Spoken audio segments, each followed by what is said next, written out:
time it is. Got 7 minutes.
Good, Mike.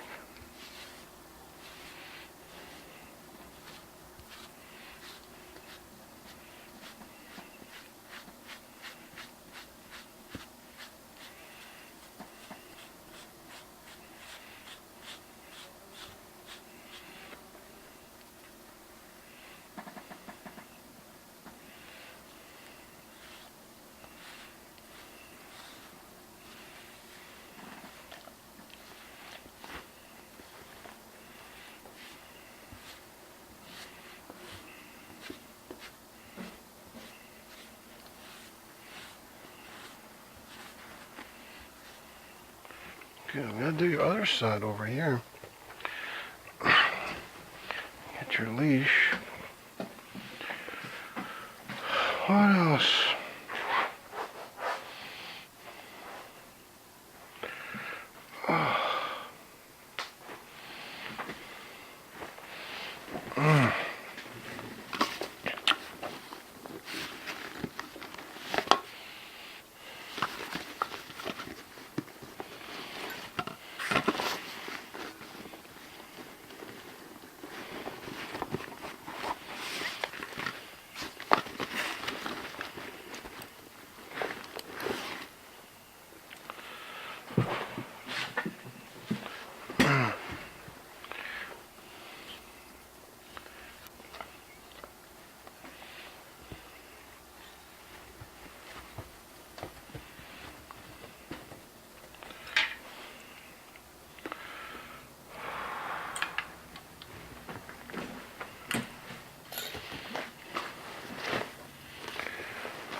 Oh, I'm fat. I got fat.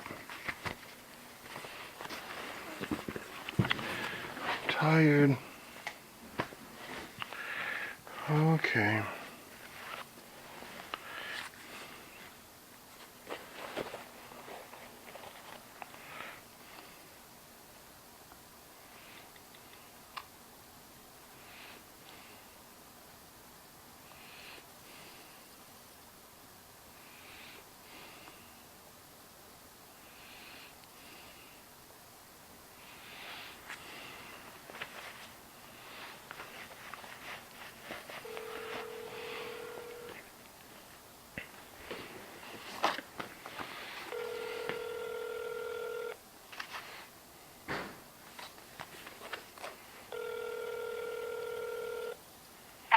Hello, Bill. Hi, Sally. How are you? Okay, I'm at the tuna and I'm going home, getting ready to change. Are we going tonight? Yeah. We should be leaving here around 5 o'clock. That's perfect. Okay, good. See you. I'll talk to you in a little bit. Okay. Thanks, Sal. Okay. Bye. Bye.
sleep?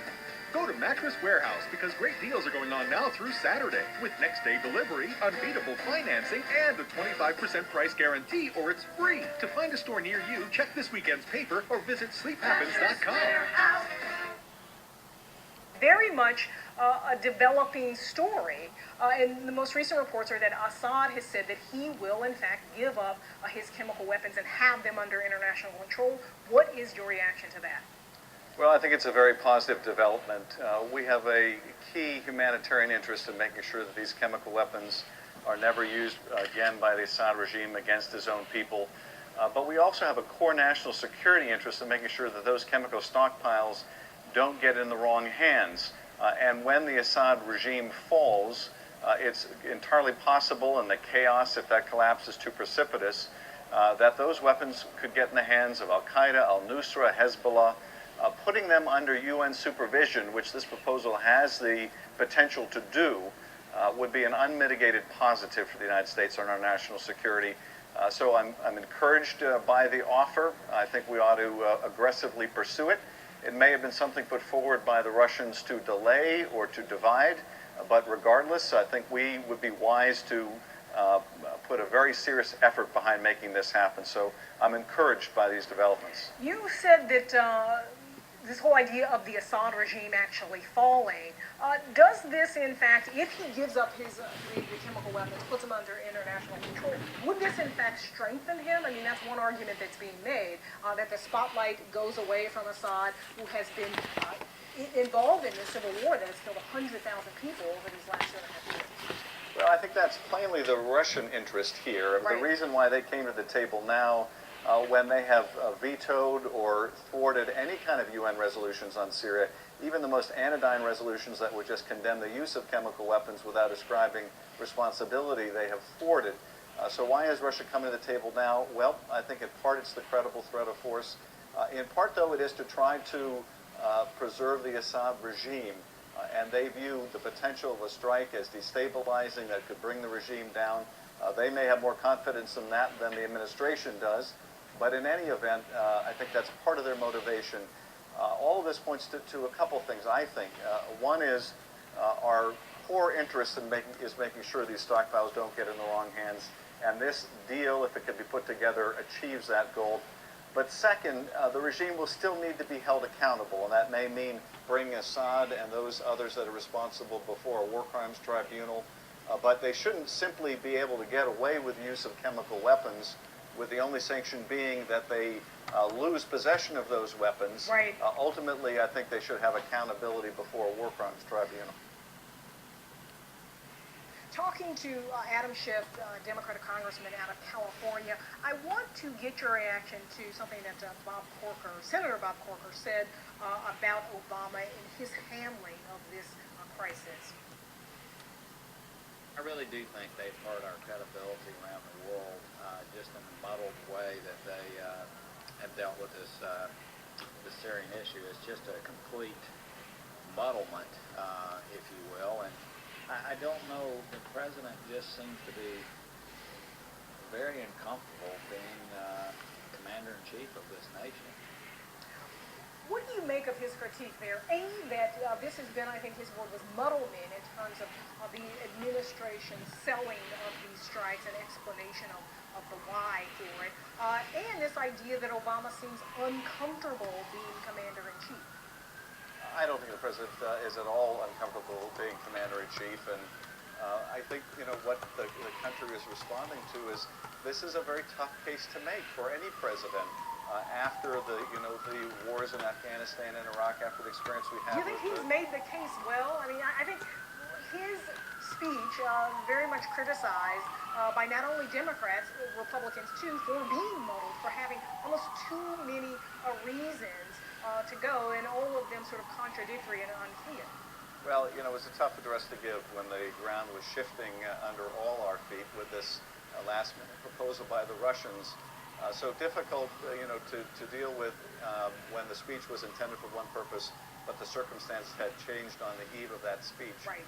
Nonetheless, I think that the more important point may be that the case needed to be made earlier. I think the case, that the president made in terms of why we should care about the use of chemical weapons, how abhorrent it is, the history of those weapons, and the brutality of the regime. I think those are all important things to communicate to the American people. The ultimate ask, though, that the president has put off in terms of whether there should be a retaliatory strike to deter and degrade his capability, that's a very hard sell right now in this country. And it is because of that backdrop of being entangled in these other wars and not wanting to get entangled in another one.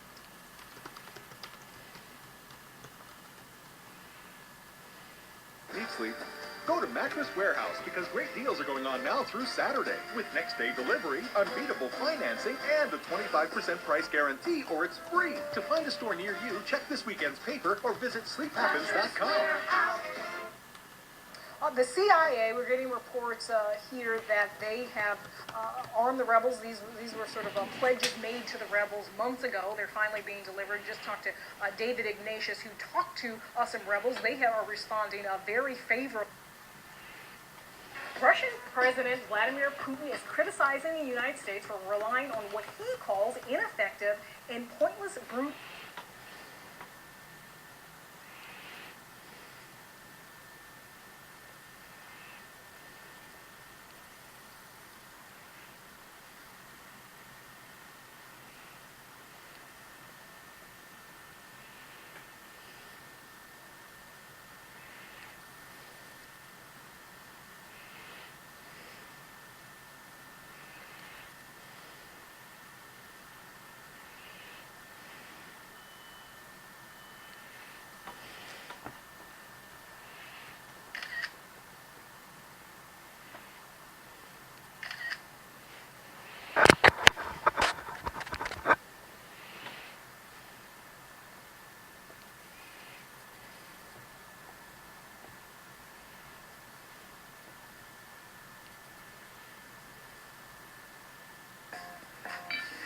The age of the oversized luxury car is about to give way to a smarter, more nimble breed. Introducing the all-new Buick Encore.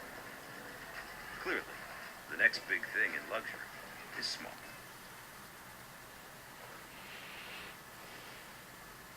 Mr. President, thank you very much for this opportunity to talk to you at a very important moment because the President of the United States will address the nation this week.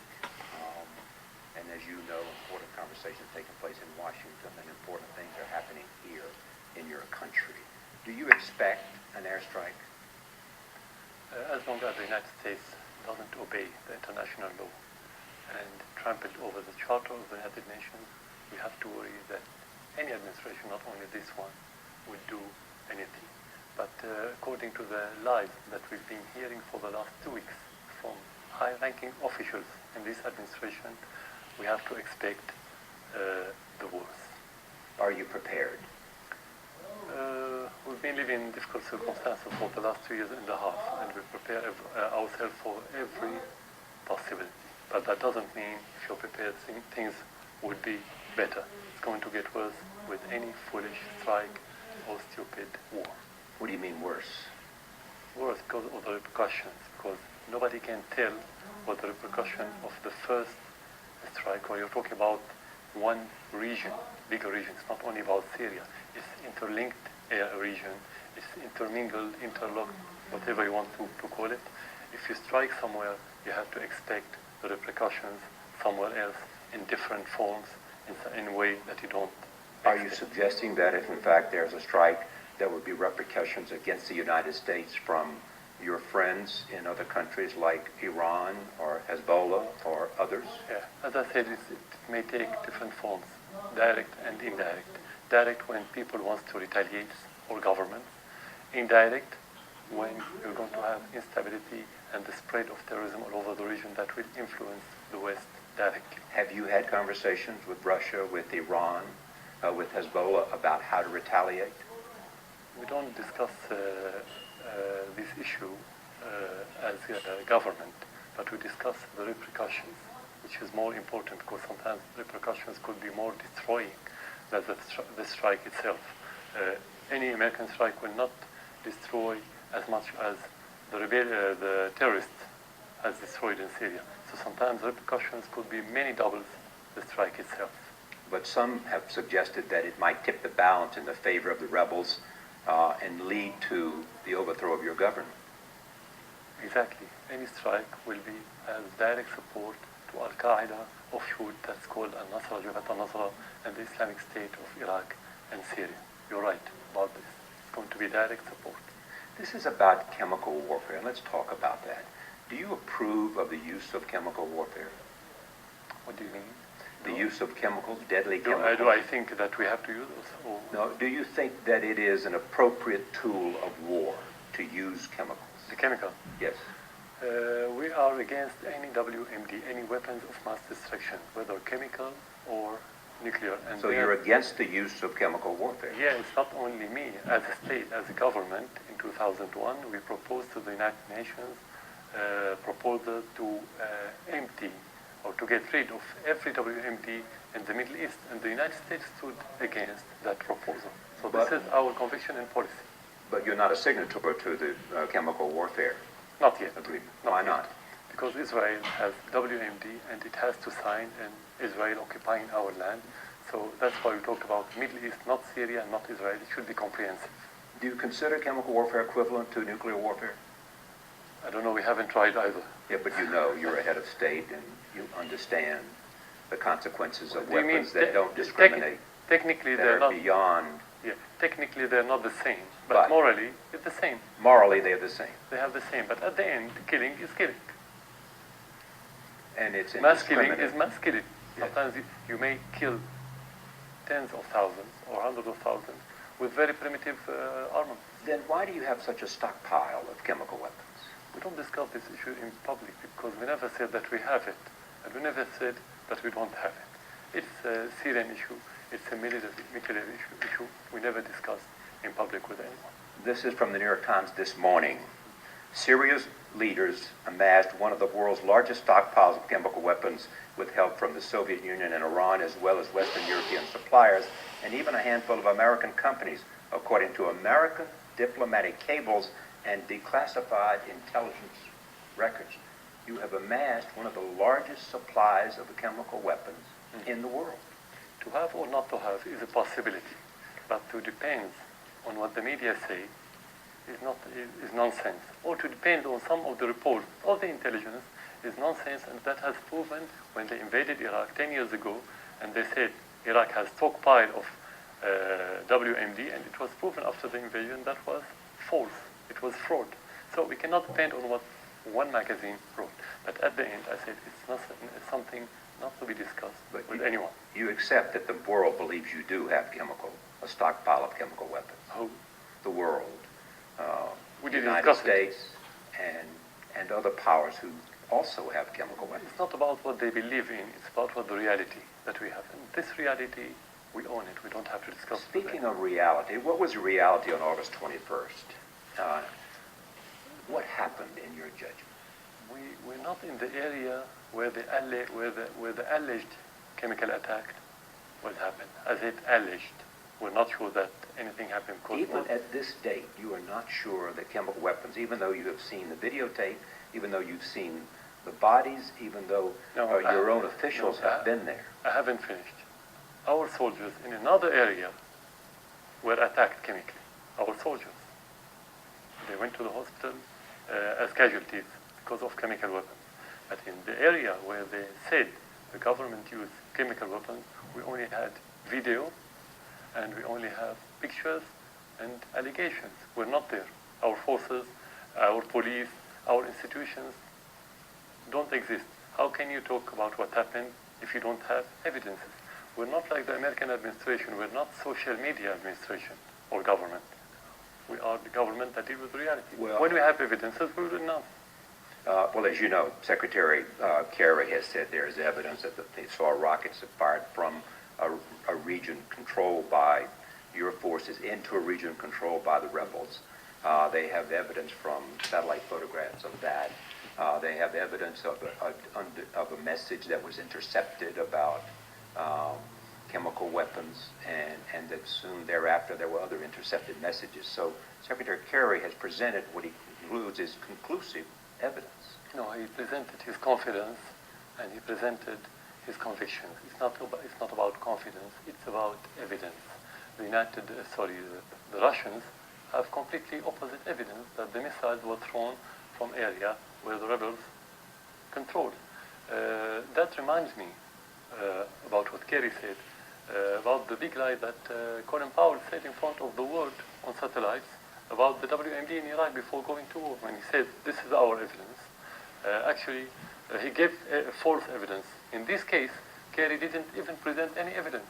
He talked, we have evidence, and he didn't present anything. Not yet, nothing so far. Well, the United... not single shred of evidence. Do you have some remorse for those bodies, those people? It is said to be up to at least 1,000 or perhaps 1,400 who were in Eastern Ghouta who died. We feel pain for every Syrian victim. But what about victims of this assault from chemical warfare? Dead is dead. Killing is killing. Crime is crime. When you feel pain about their family, about the losses that you have in your country.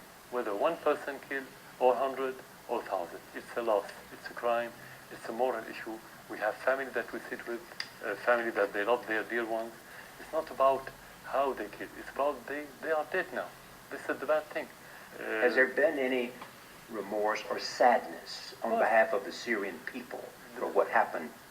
I think sadness prevails in Syria now. We don't feel anything else but sadness because we have this killing every day, whether chemical or whether with any kind. It's not about how. We feel with it every day.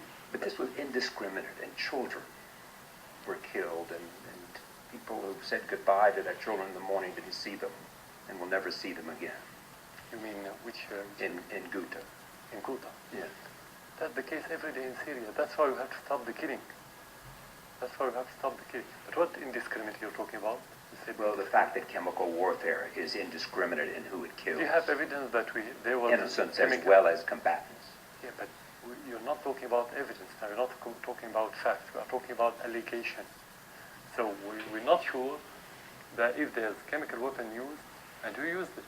We cannot talk about virtual thing.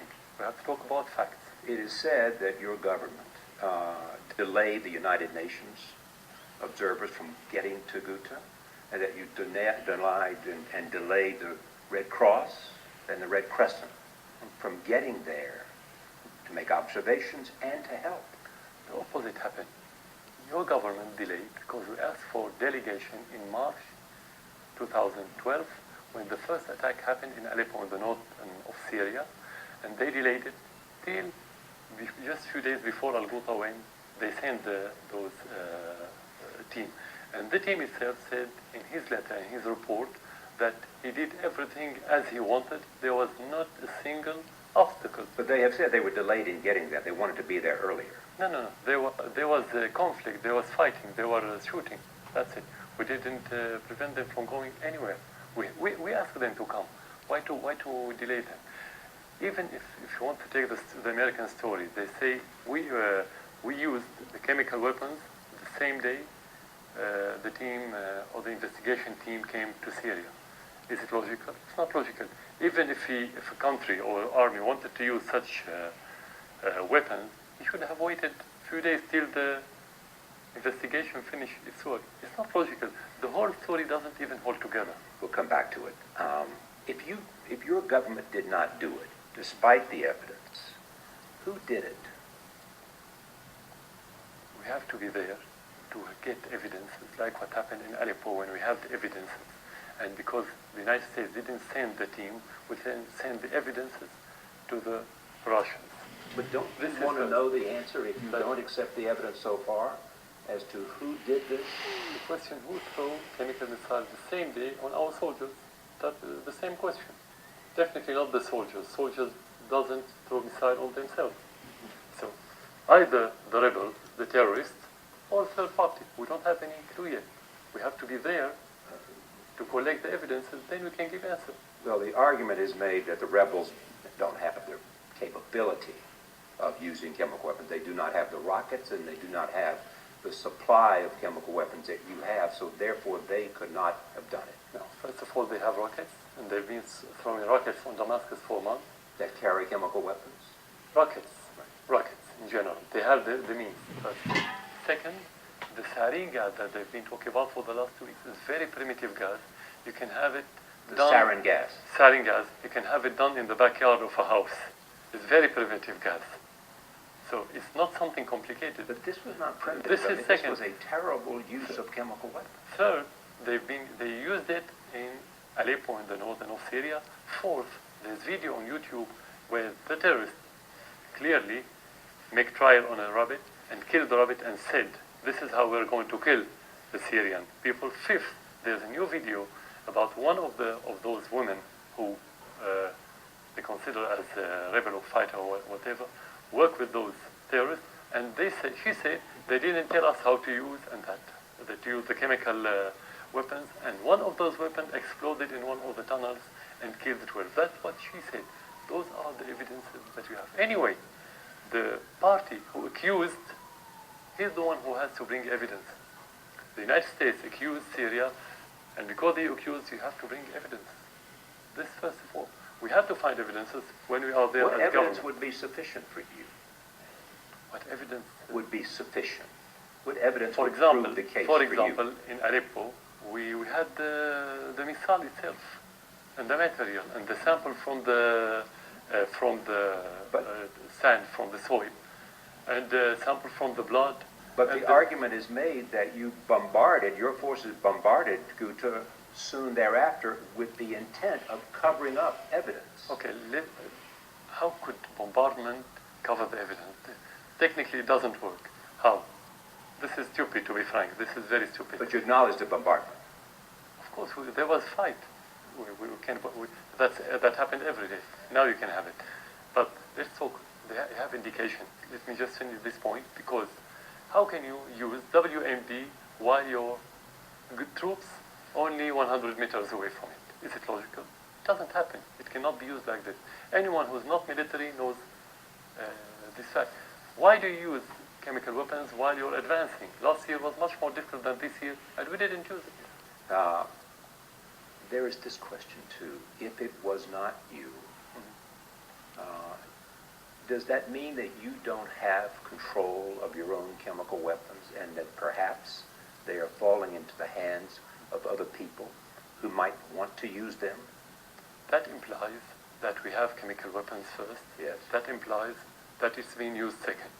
So we cannot answer this question until we answer the first part and the second part. Third, let's presume that a country or army have these weapons. These kind of armaments cannot be used by infantry, for example, or by anyone.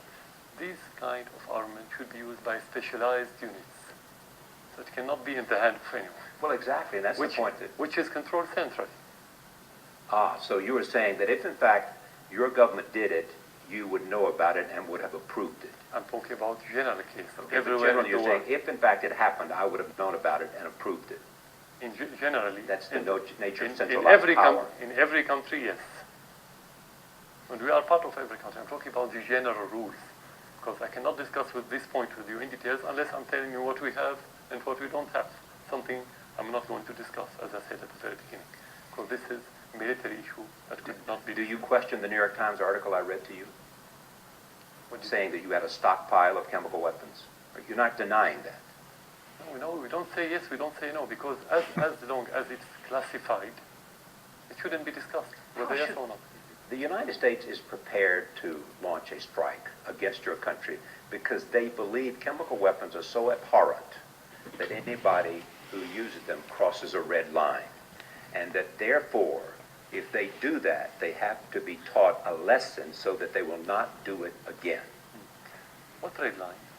A red line of the use of chemical weapons against your own Who drew it? The president says it was not just him, that the world has drawn it in their revulsion against the use of chemical weapons. That the world has drawn that red It's line. not the world, because Obama drew that line, and Obama can draw lines for himself and for his country, not for other countries. We have our red lines, like our sovereignty and our independence. While if you want to talk world to red lines, the United States used uranium, depleted uranium in Iraq. Israel used white phosphorus in Gaza.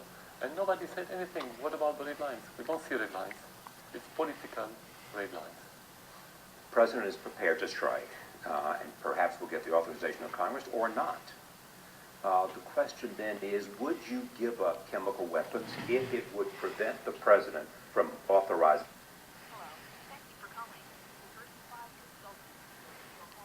Monitored or recorded for quality assurance.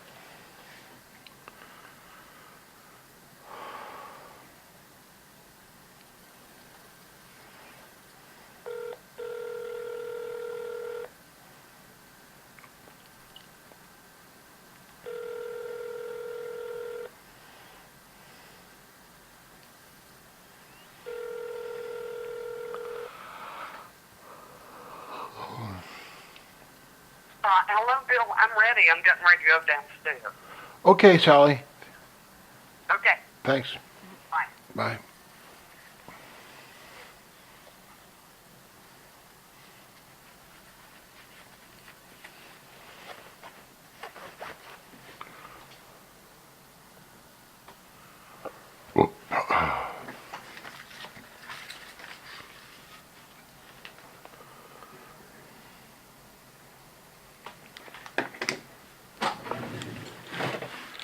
Okay, Mecca.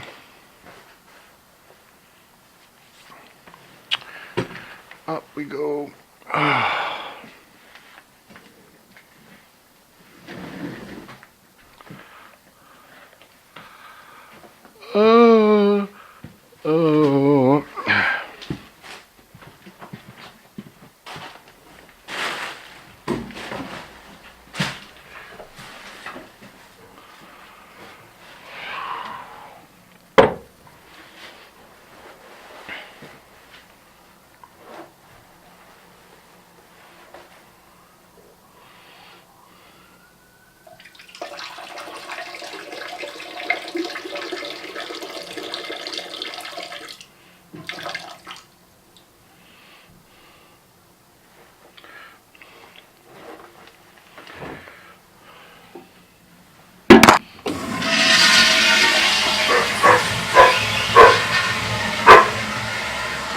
Good, Mecca.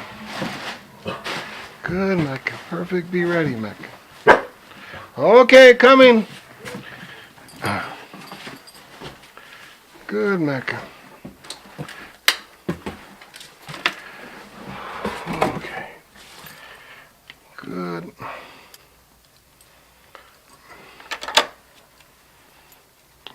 Second. Hold on. Good. Good. Good, Mecca. Should we get Mecca's vest? Should Mecca wear it? That looks good like that, I think. Okay, let's see. Everything okay here? Turn out this light. Good. Good. So did you like it last night? Yeah, it's a pretty trippy show.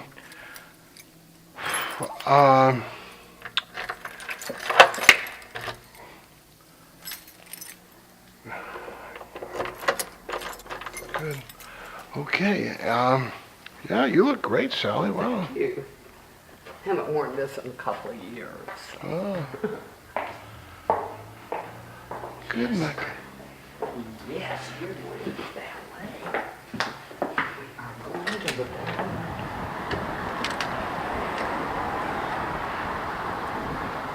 Here's a box out here. Let me see what this is. Somebody else. Oh, it's someone else? Somebody. Yeah, join her. Someone join her. Yeah, I got a package today, but it was under my mailbox.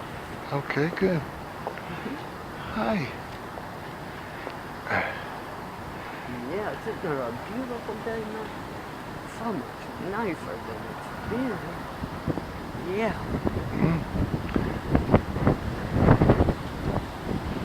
Here comes a baby. Yeah. Well, here's a cab out here. Good, Mecca. Show your tame. Hi. What's everybody's first name, baby? Good. Let's see if we... Good. Good. I got the tickets. Yeah. I wonder if you...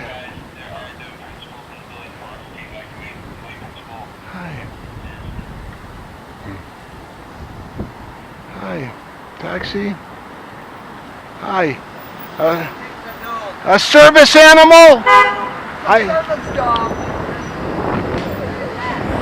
Come on, Mecca.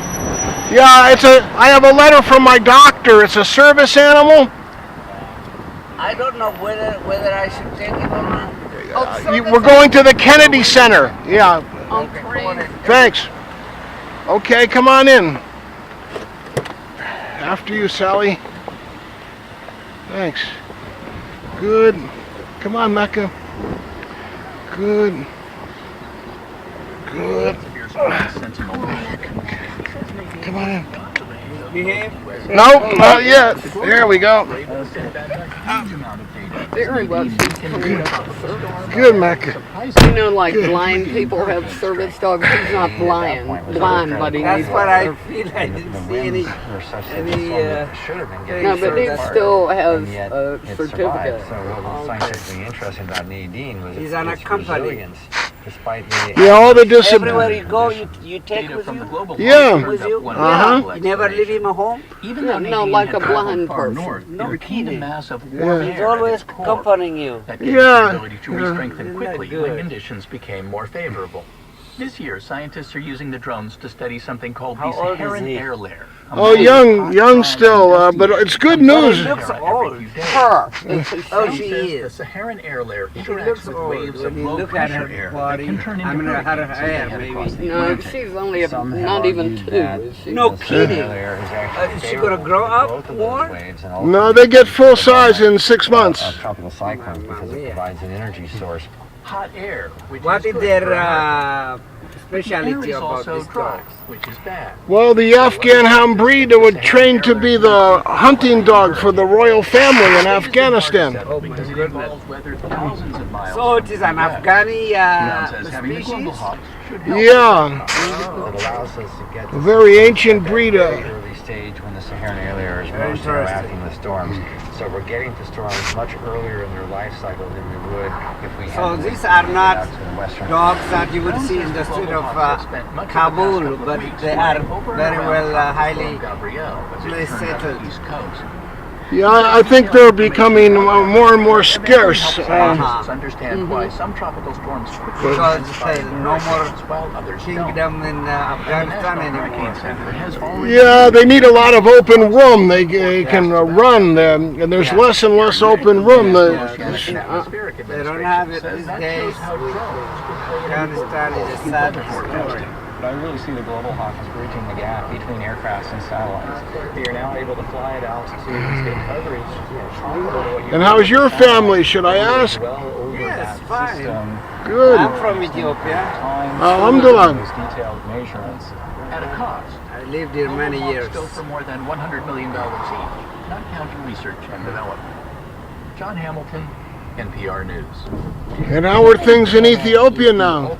Oh, very well, very well. But can you contain know, enough information politics to is figure out politics someone's wherever you identity. go. But Uh-huh. It's valuable some when identifying the unnamed dictatorship casualties of natural is there, disasters of and course. war. You But know, the technology certain- for you DNA see, forensics third world isn't politics always is available a in poor politics of countries or revenge. war zones. Uh-huh. When one group Experts takes say what the through world needs is an ballot or international bullet, DNA service. it is NPR's going Christopher to Joyce has a suppress report on that the idea. opposition group or nationality. from it. Today, can be used to Ethiopia is determine the divided body's among identity. But tribal in some places, after the Rwandan groups genocide, like for example, South or after Africa, the 2004 apartheid, tsunami in the except the Indian black Ocean, man DNA is doing the technology was not apartheid readily available. practice. Oh dear. Too expensive. That's the difference concern between is the that white there should apartheid be and black a mechanism in apartheid. place Wow. that would allow Nobody wants to access talk DNA about it because they are good identification and friendly to beyond the United States. Alex John So London, they don't medical talk ethicist about at Carnegie apartheid Mellon in University. Ethiopia, but He it's an says while there are apartheid state. numerous groups that We do might as DNA well have it identification here. worldwide, I mean, it's often at Yeah. sort of like that here. It's getting more and more that way in America. I can't do won't anything. get access to the technology. It was the Indian tsunami got forensic experts thinking. What? She's There were already tens of over thousands there. of unidentified bodies. She doesn't want me to DNA get in experts this flocked section. to Thailand to set up Wow. labs. Tom Parsons, a DNA expert with the International Commission on Missing Persons, says Thailand got the attention because Western Well, tourists DC died. traffic, it's been Their about government 5 said years used to since find I've had their a car. Now bodies. maybe 6. Go well. Credit's gotten worse and DC worse. has changed the demographically. It has changed it. A lot of rich people are moving in. Yeah. And haves and have-nots are untouchable. You know, it's they separate. And it's amazing how in short years this thing happened. Because I lived here about 20 years. I know when I came, I know what it was, I know now what it is. So what forensic It's experts surprised might be how better? Oh, and housing everything exorbitant. has changed. Money and an international mandate Probably to the respond most to disasters. expensive housing in the Similar to the way country, except international for New inspectors York. monitor things like nuclear and chemical facilities. And an independent group might Maybe also be right better up at in the keeping river. DNA data private. Carnegie Mellon's Alex John London says when Mecca, you start this is digging rush into a hour. family's genetic history, it can produce ugly Rush surprises. hour. I give DNA. My son gives DNA. We're trying to identify a missing Are relative. people to be driving like ascertained they're that crazy? he's genetically not my son. But a global DNA response team needs a reality check, especially in war zones. So says Are Stefan you Schmidt, getting sleepy? DNA expert You're for the gonna wake up organization and you see Physicians the for Human ballet Rights. again tonight. The group has done DNA identifications in Bosnia, Guatemala, and Afghanistan. Governments are not always ready to show where the bodies are buried. There's this false sense that DNA can aid in quickly identifying and repatriating remains. The truth of it, though, is that, these efforts take decades. DNA teams are still working on bodies from wars 25 years ago. Meanwhile, new ones are producing yet more unnamed victims, Libya and Syria, for example. Schmidt notes that in Syria, hardly any ever leave international Capitol DNA Hill. organization would still have to work under the nose and with the permission of whoever wins. And winners tend to write history. Are you only interested in telling the truth about those revolutionaries that died? Yeah, I'd like to see the Ethiopians and the Afghanis use the model from the American Native Land Claim Settlement, DNA identification so that the tribes get their own companies or corporations, and they can organize themselves and do business as a tribe. No, you see, in fact, this tribalism came after colonialism, Oh, no. It is, the Ethiopian case is very unique. The ruling class of Ethiopia today are descendants of In India, 4 men have been sentenced to death for a gang rape and murder that outraged the world. The judge said the case depicted beastly, unparalleled behavior that shocked the collective conscience. The 23-year-old victim died of her injuries 2 weeks after the attack last December. NPR's Julian McCarthy has more from New Delhi. I'm sorry, could you turn the radio down a little bit so I could hear you better? Yeah. Thanks. Really.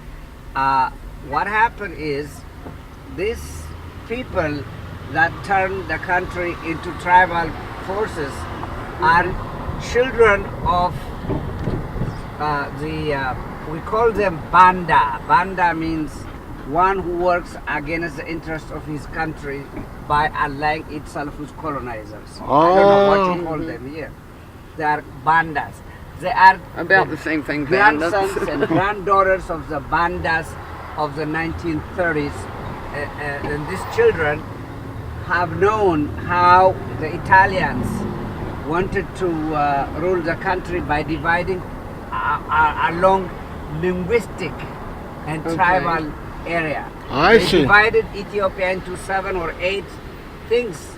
That was right now we have it in the map of Italian during the Italian War. How they map. They literally implementing that in Ethiopia today in the name of national liberation movement of indigenous tribal groups. Can you believe it? We never had any kind of contradiction as such among different nationalities. We have a national language and secondary language, or the indigenous people they have, and the land tenure system was feudal during Haile Selassie. We got rid of it, and now we want to bring some democracy. Here we go, this group came, they want to rule the country that way, and they get a support from the Western countries. And billions of dollars is flowing to the country to make it part of this grand globalization. You know, globalization is not good for many developing countries because they are not on the same level of development as the West. Yeah. But they want to sell them the same hamburger and Budweiser in the native land with that amount of money where there is no money. You see, this is the kind of thing that's going on right now. I see. And the leaders said, we can't take care of that by suppressing the people, and they are doing that. And the West did not see anything wrong with that.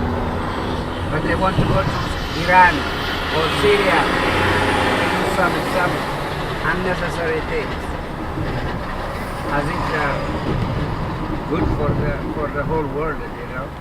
It is sad. It's just a blessing in disguise.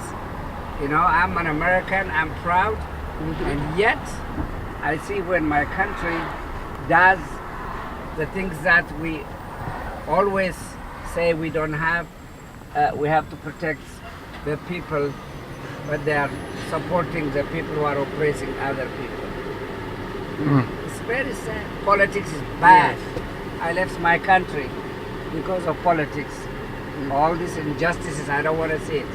And now you've walked into something that's a mess right now. The worst it's ever been.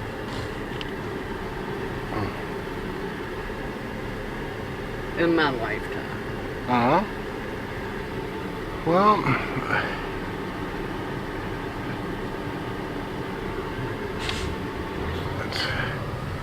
God willing, we keep praying and working on it, we'll find a solution. Politics, no solution. It is conflict throughout history. There is always conflict because not all people like the same thing. Yeah. And they are not let to develop their lifestyle the way they want, as long as somebody is stronger and take away their liberty. That's true. That is the way how life is going to be. I don't think it's going to change a bit.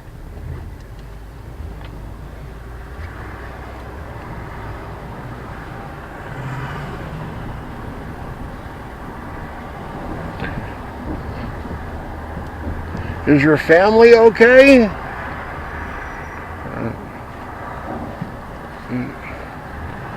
You still have family in Ethiopia? Oh yes, ma'am. Sorry. All my family, whatever left over, is still in the country. I have 2 daughters and a son here. Oh, good. We're living here by ourselves. You know, the children go back and forth, but not me.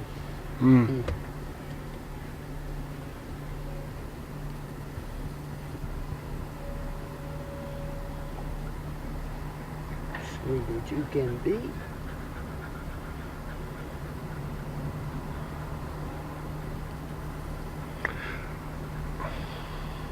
We're approaching my old neighborhood. I used to live in Foggy Bottom on 21st Street. Used to walk to the Kennedys. Y'all hardly ever go now that I've moved over to the hill.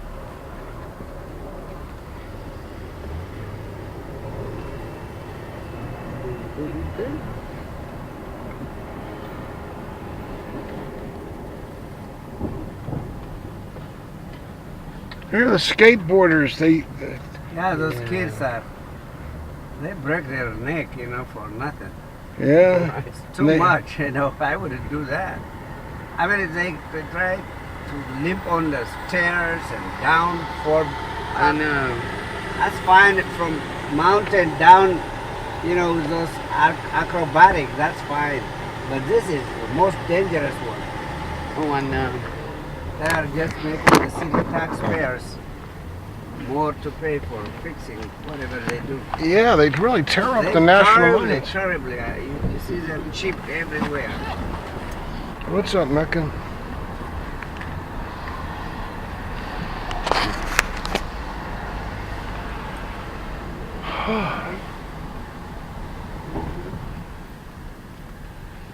We're almost near where Sally used to live. Long, long time ago.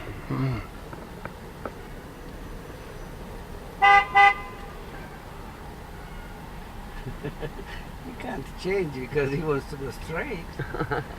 Yeah. He's telling him you can turn right. But he doesn't have the signal to the right. Or she doesn't. Yeah, she's a lady. She's a careful driver. And she wants to go straight. He's telling her to change.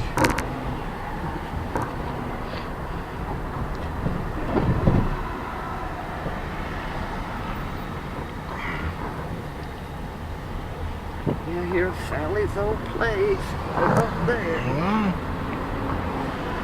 Right in the thick of it. But I fell in love with the hill when I was doing my dissertation, so I had to move to the hill. Mm.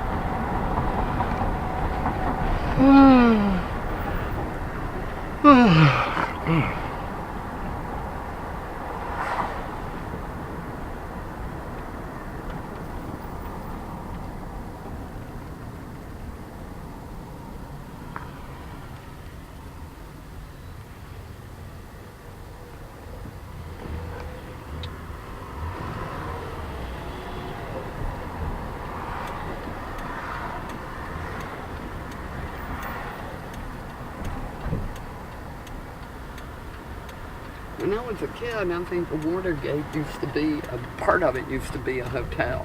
Yeah. When I was a kid. Yeah.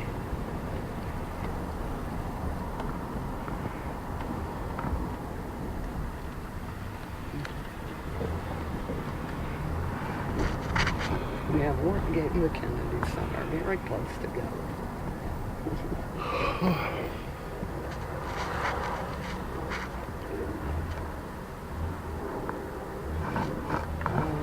Here's the Saudi brothers with all their people. Saudi Royal. There's another Royal here.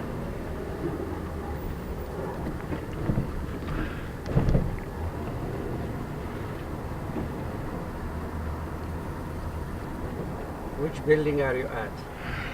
The main building here, either Okay. this door or This the other one one. right here. Yeah, this one here is good. The other one is Eisenhower, yeah.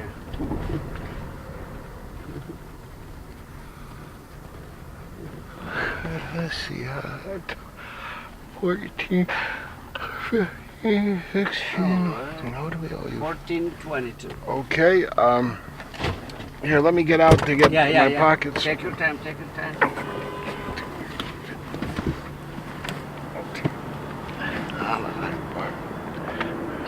Okay, Mecca, come on out. That's good. Nice talking to you.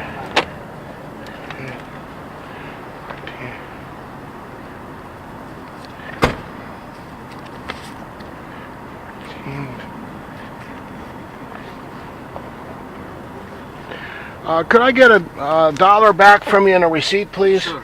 Thanks. Thanks, sir. You're welcome, sir. Okay, Thank you. Have a wonderful evening. As unto you.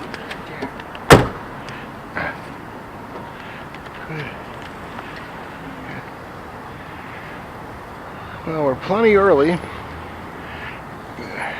so we can walk around. We could get something to eat before the show if you're hungry. There's the restaurant upstairs. Good.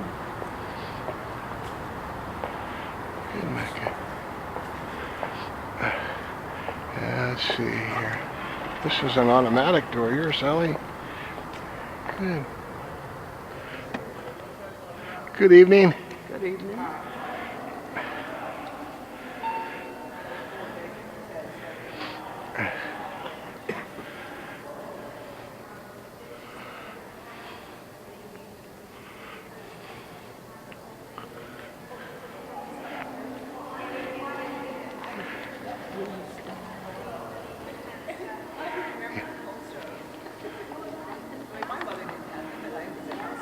Yeah.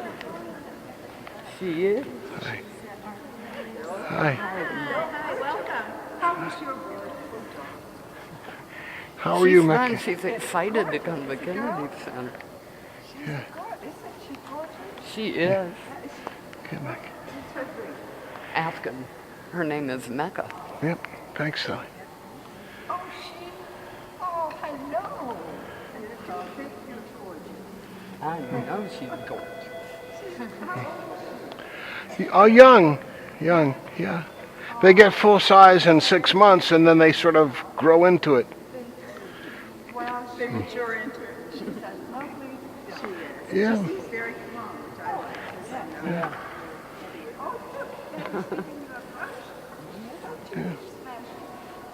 Yes, she does. God, she says, this is boring. Why do you have to stop? It's like, just as I was enjoying myself. Showed you, Kathy.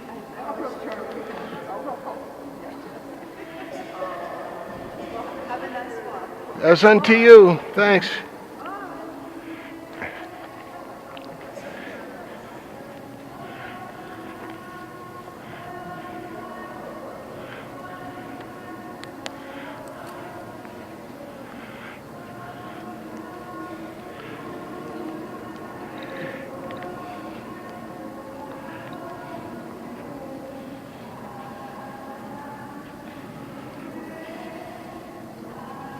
So this is going to be really interesting. I know nothing about Japanese ballet. Yeah, this is. How are you today? Well, thank you. And yourself? Not bad. You enjoying the weather? Yeah, beautiful, isn't it? Thanks. The best day we've had all summer. Yes, thanks. How was it yesterday? Pretty good, thanks. Yeah, they were. The post discussion. How did that turn out? I couldn't hear well enough. Maybe I should see about getting the hearing assisted thing for that tonight. All right. Well, thanks for asking. No problem. Enjoy yourself. Catch up with you. God willing, I